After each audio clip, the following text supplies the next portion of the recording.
Halo, assalamualaikum, balik lagi dengan saya Lambang. Di minggu ini kita balik lagi ke konten subscribers build. Nah, di build kali ini kita akan ngerakit PC yang benar-benar upgradable, sudah DDR5 juga, dan performa gaming di resolusi 2K yang udah bisa smooth di 60 plus fps. Nah, untuk total rakitan kita kali ini ada di kisaran harga di 15 jutaan. Untuk lengkapnya langsung aja kita ke penjelasan spek yang dipilih di build kali ini.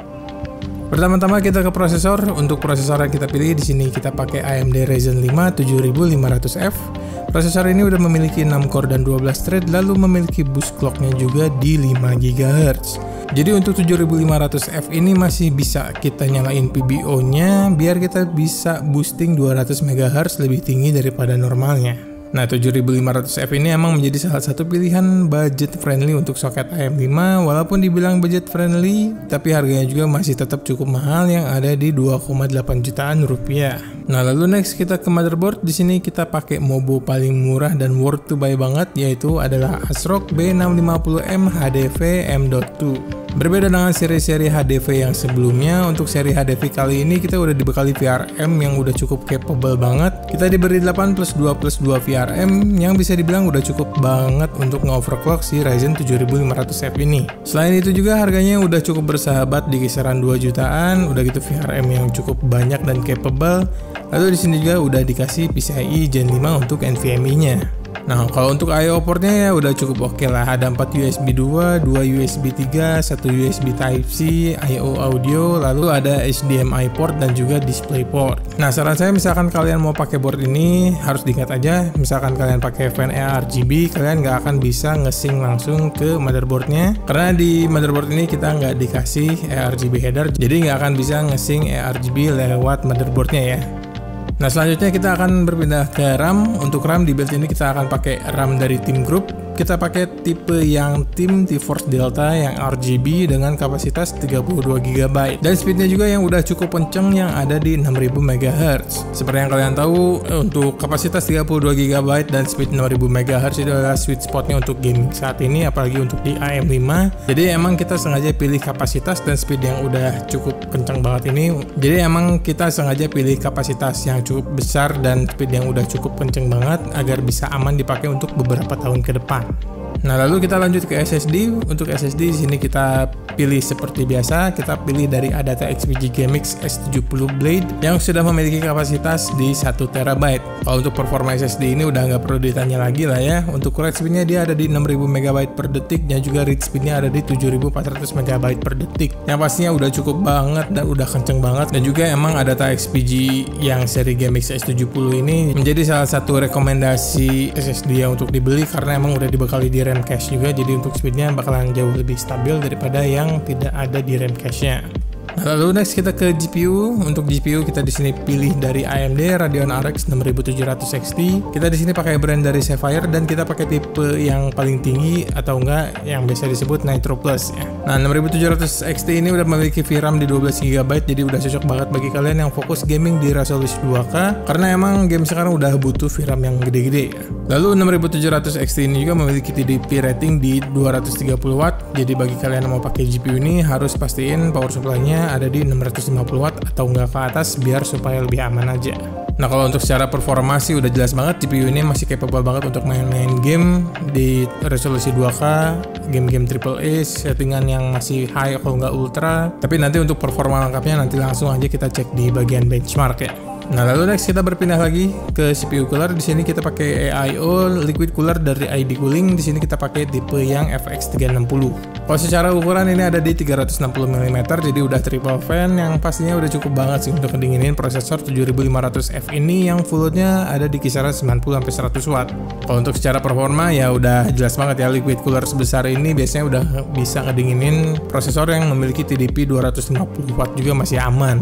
Nah, tapi kalau di sini kita memilih cooler ini emang karena pure untuk estetik aja, biar slot fan di atas casing ini bisa penuh oleh radiator dan ARGB fan-nya, jadi biar nggak tumpang tindih gitu kelihatannya. Selain itu juga ID Cooling FX360 ini menjadi salah satu liquid cooler inceran emang karena harganya yang cukup relatif murah dan udah gitu udah ARGB semuanya gitu. Jadi emang agak susah untuk dicari dan stoknya banyak kehabisan gitu. Nah, lalu next kita ke pemilihan dari power supply. Di sini kita pakai power supply yang cukup bagus ya. Kita di sini pilih dari Adata XPG Pylon yang memiliki kapasitas di 650 watt. Kenapa kita pilih power supply ini? Ya emang karena untuk di kelas power supply bronze, XPG Pylon ini udah menjadi salah satu pilihan terbaik sih di kelasnya, karena emang udah memakai Japanese main capacitor dan juga proteksinya yang udah cukup lengkap banget. Walaupun masih sedikit lebih mahal dibandingkan kompetisinya, tapi menurut saya worth banget untuk harganya, karena emang dari pemilihan part internal yang jauh lebih bagus dan juga proteksi yang lebih lengkap. Tapi emang agak sayang aja di sini kita belum dikasih kabel full modular. Kalau nggak modular, jadi ini benar-benar non modular. Jadi udah gitu kabelnya juga udah cukup tebal, jadi emang agak sedikit sulit untuk di routing. Nah, untuk las kita ke bagian casing. Untuk casing di sini kita pilih case dari Montech. Ini adalah Montech Sky 2. Untuk jenis case-nya ini adalah casing full ATX, jadi secara size sudah cukup lumayan besar dan juga berat ya. Lalu desain yang dipakai juga mirip seperti fish tank atau enggak aquarium case, tapi untuk penempatan power supply masih tetap di bawah bagian casing. Lalu untuk bagian bawah casingnya juga ini benar-benar full mesh, jadi untuk bagian bawah ini bisa dipakai untuk fresh intake buat GPU. Jadi untuk GPU bakalan jauh lebih dingin karena dapat fresh air langsung dari bawah. Nah, di casing ini juga kita udah dikasih 4 buah fan secara langsung, 2 intake di bagian depan kita dikasih yang reverse fan, 1 di bagian bawah juga reverse fan, dan 1 bagian exhaust itu yang normal. Tapi di sini kita bakalan kasih 1 fan lagi di bagian bawah yang reverse fan biar looksnya nggak timpang gitu ya. Jadi nggak cuma 1 fan aja di bagian bawah. Nah, untuk support radiatornya kita di sini bisa pasang radiator ukuran 120, 240, 280 dan 360 mm di bagian atas. Dan juga nilai plus di casing ini kita udah dikasih fan hub dan juga ARGB hub. Jadi misalkan kalian nggak punya controller tambahan atau splitter tambahan, nggak perlu khawatir karena di sini udah include juga dan udah ada preset ARGB-nya bawaan dari Montech sendiri. Oke, nah begitu dari part-part yang kita pilih. Untuk total harganya bisa dilihat di monitor kalian sekarang. Dan seperti biasa seluruh part baru yang dibuild ini saya disupport langsung oleh COC Komputer. Jadi untuk masalah garansi yang pasti udah dapat garansi resmi Indonesia dan bukan garansi toko atau enggak garansi internasional. Jadi misalkan kalian yang mau ngerakit di sini yang pastinya udah aman banget, garansinya udah dijamin resmi. Lalu misalkan kalian yang mau belanja sendiri part PC-nya bisa langsung aja kunjungi COC Komputer di marketplace, linknya ada di deskripsi. Nah, oke, tanpa panjang lebar lagi langsung aja kita ngerakit PC-nya.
down yet?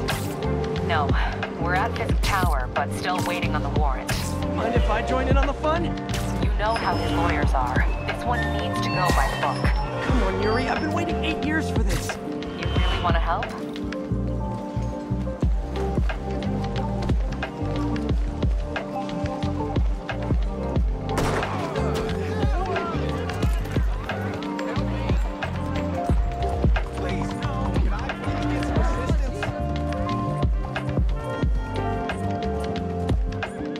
Oke, nah gimana nih menurut kalian untuk hasil build kali ini? Kita udah ngerakit PC yang cukup upgradable nyampe 3-4 tahun ke depan. Karena kita di sini pakai soket AMD AM5, jadi udah dijamin banget ya untuk kedepannya kita bakalan tetap di soket yang sama. Jadi nanti manakala misalkan kita mau ganti prosesornya aja, kita udah nggak perlu lagi ganti motherboardnya karena udah dijamin bakalan support sampai 3-4 tahun ke depan.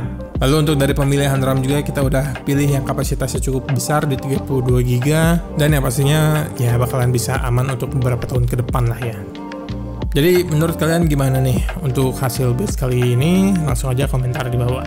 Nah begitu deh hasil build kali ini. Misalkan kalian suka tinggal di like saja. Misalkan kalian gak suka dengan build kali ini, kalian tinggal di dislike saja.